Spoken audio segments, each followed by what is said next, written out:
Salut à toutes et à tous, aujourd'hui je vous retrouve pour qu'on puisse parler ensemble de la dernière série création originale Canal+, avec le grand retour qui signe le grand retour de Tahar Rahim. Donc c'est la série Prisoners, donc je vais vous faire ma critique maintenant. Parce que 3 ans après sa participation à Exploration, qui est disponible sur Apple TV, et 1 an après son remarquable rôle dans le film de Julia Ducournau Alpha, cette série donc signe le grand retour sur le petit écran de Tahar Rahim. Donc je suis très content de le retrouver, j'aime beaucoup cet acteur. Cette série, c'est donc un thriller, comme vous allez le voir, sous haute tension, qui a été créé par Matt Sharman, qui était au scénario du film Le Pont des Espions de Spielberg, et qui va être aussi à la réalisation du projet No Way Out, qui est prévu pour 2028, qui, je pense, va être un gros projet. Ce dernier confie qu'il a voulu explorer le pouvoir, mais également le contrôle, et ce qu'il faut faire pour s'affranchir des structures. De son côté, Tahar Rahim a trouvé en Tibor un personnage fascinant qui lui a permis de s'essayer au registre de l'action. C'est un registre qu'il n'avait encore jamais abordé, dans lequel il a pris beaucoup de plaisir. Le réalisateur confie également que son inspiration vient surtout de ses enfants. Je le cite, nous étions en voiture, arrêtés derrière un fourgon de transport de prisonniers. Mes enfants ont remarqué le fourgon et ils ont tout de suite été intrigués. Donc je pense que c'est là l'origine de la création de sa série. Dans cette œuvre, il incarne donc Tibor Stone, un ancien tueur à gages, un ancien tueur d'élite professionnel qui est maintenant devenu un témoin clé gênant donc contre l'organisation Pegasus, contre son ancien employé. Cette dernière va orchestrer l'attaque du convoi pénitentiaire dans lequel il se trouve. Donc c'est Amber Todd, l'agent pénitentiaire chargé de son transfert, qui se retrouve alors pris au piège avec lui. Elle décide de se menotter à lui pour qu'il ne puisse pas s'enfuir. Parce que c'est vrai qu'on a un Stone qui est cruel, qui a un passé, qui a des défauts, mais qui connaît très bien le monde dans lequel on vit. Il connaît très bien comment il fonctionne. Amber, elle, va découvrir la face sombre de cet univers. Elle va devoir par exemple éliminer un homme avec regret et peine à exister dans ce monde. Lui, c'est vrai qu'il est réaliste, il est pragmatique, il est très habile, notamment quand il attaque un homme avec une petite cuillère. Maintenant, je vais parler des personnages, la plupart des personnages les uns après les autres. Il y a le personnage de Declan que j'ai pas du tout apprécié. Je trouve que c'est un stéréotype, c'est une caricature du fils de, un peu impulsif, incompétent.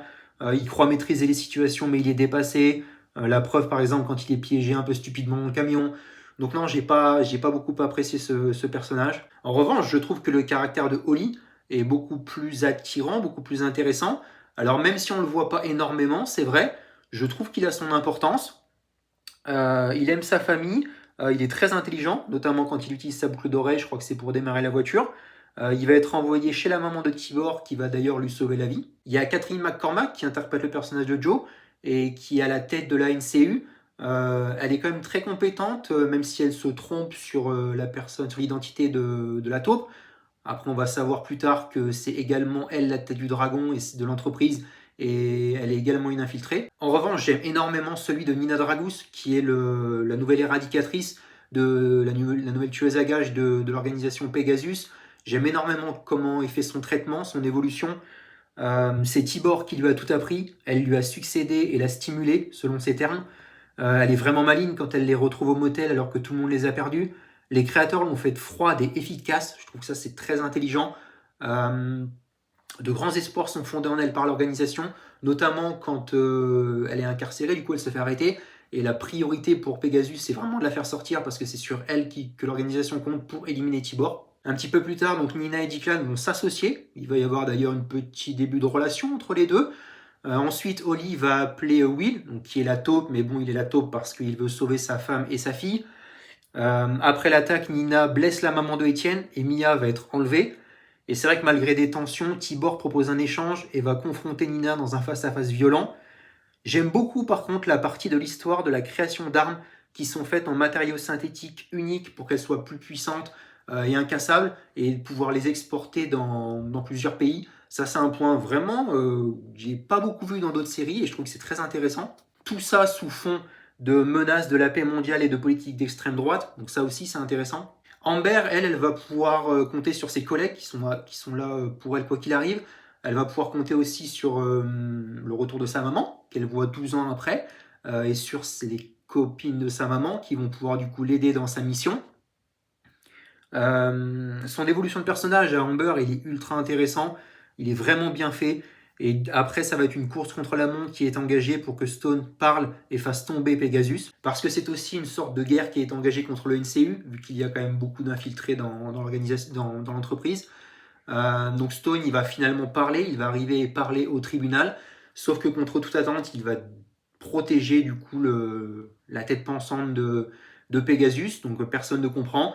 Mais en final, c'est pour mieux supprimer, dans une scène que j'ai beaucoup appréciée, il va supprimer tous les membres de Pegasus pour pouvoir, de ce que j'ai compris, pour pouvoir que Amber puisse avoir sa liberté et ne pas être obligé de se cacher ad vitam aeternam. Et du coup, la série se termine avec Nina, donc, qui a un nouveau face-à-face avec Tibor et qui le tue et qui l'élimine en lui tirant plusieurs balles dans le corps. Et c'est ainsi que se termine la première saison. Ce que j'aime tout de suite dans cette série, c'est la véritable complicité entre Taharaim et Izuka Oil, qui est vraiment palpable, qui est intense même de temps en temps. C'est presque réjouissant de les voir ensemble, il y a une alchimie indéniable entre les deux. Leurs échanges sont également philosophiques de temps en temps, mais ils ont une perception très aiguisée l'un de l'autre. Ils parlent, surtout elle, beaucoup de son passé, mais les deux se définissent très bien. D'ailleurs, les deux acteurs, ils ont passé des journées entières physiquement attachés ensemble pour pouvoir parfaire leur rôle. Parce qu'en fait, dans cette série, c'est le mouvement qui prime avant tout, c'est l'acteur principal.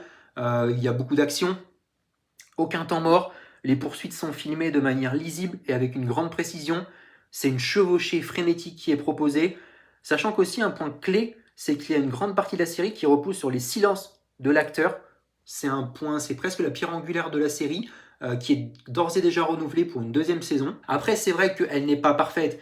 Il y a des facilités scénaristiques, il y a quelques petits défauts, c'est vrai, mais la série reste très solide, reste très divertissante. On ressent clairement le pouvoir et l'influence de l'organisation Pegasus, donc ça c'est intéressant. Et il faut admettre que vouloir armer les opposants politiques pour créer une sorte de guerre civile, c'est une idée d'une grande originalité que j'ai beaucoup aimée. Tout le traitement autour de la création d'armes militaires, je trouve que c'est un point très intéressant du film. Donc non, moi j'ai beaucoup aimé. Le grand retour de Taharaim, donc ça fait plaisir, ce rôle lui à merveille. Moi j'ai découvert Izuka Oil et je l'ai beaucoup aimé dans ce rôle. Finn Bennett est aussi très bon, même si on ne le voit pas tout le temps. Donc non, moi j'ai beaucoup apprécié cette série. Il n'y a que 6 épisodes, ça passe très vite, je la recommande. Et encore une très bonne création originale Canal+.